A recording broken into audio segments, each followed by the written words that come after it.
పెట్టుబడి ఖర్చులు తగ్గించుకుంటూ, రసాయన ఎరువుల వాడకాన్ని తగ్గించి, సేంద్రియ మరియు జీవ పద్ధతుల్లో నాణ్యమైన దిగుబడి సాధించడానికి ఈ జీవ ఎరువుల బలవర్ధక మిశ్రమం నిజంగా ఒక వరం లాంటిది. సాగులో అధిక దిగుబడుల కోసం జీవ మిశ్రమం, రసాయన ఖర్చులు తగ్గించుకుంటూ, తెగుళ్ల బారి నుండి మిరప తోటను కాపాడుకోవడానికి ఎకరానికి కావలసిన పదార్థాలు మరియు తయారీ విధానం ఇక్కడ చూడండి.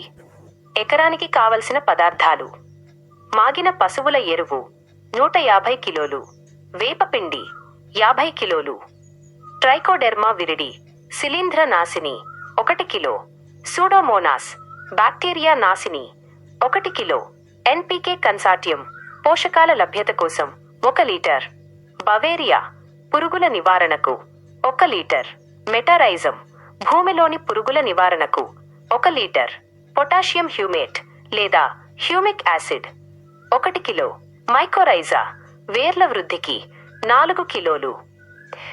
తయారీ మరియు వాడే విధానం. గమనిక: ఉద్దీపన ప్రక్రియ.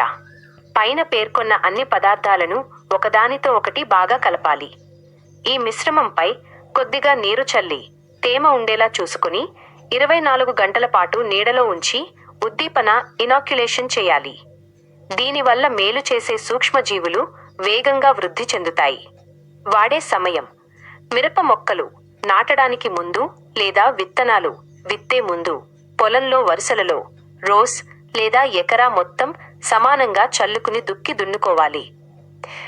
ఈ మిశ్రమం వల్ల కలిగే ముఖ్య ప్రయోజనాలు. ప్రయోజనం వివరణ: పోషకాల లభ్యత. గాలిలో, భూమిలో స్థిరపడిపోయిన నత్రజని, భాస్వరం, పొటాష్ వంటి ముఖ్యమైన పోషకాలను మొక్కకు సులభంగా అందిస్తుంది. వేర్ల వృద్ధి.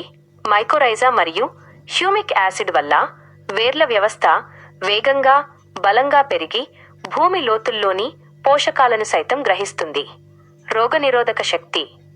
మొక్కలలో అంతర్గత రోగనిరోధక శక్తి పెరిగి వాతావరణ మార్పులను మరియు తెగుళ్లను తట్టుకుంటుంది. పురుగులు, తెగుళ్ల నివారణ. ట్రైకోడెర్మా, సూడోమోనాస్ వల్ల వేరుకుళ్ళు, కొమ్మకుళ్ళు రావు. బవేరియా, మెటారైజం వల్ల రసం పీల్చే పురుగులు, కాండం తొలిచే పురుగుల ఉధృతి తగ్గుతుంది. నేల జీవసారం. రసాయనాల వల్ల దెబ్బతిన్న భూమిలో మళ్లీ మేలు చేసే సూక్ష్మజీవులు, వానపాముల సంఖ్య పెరిగి నేల గుల్లబారి సారవంతంగా మారుతుంది.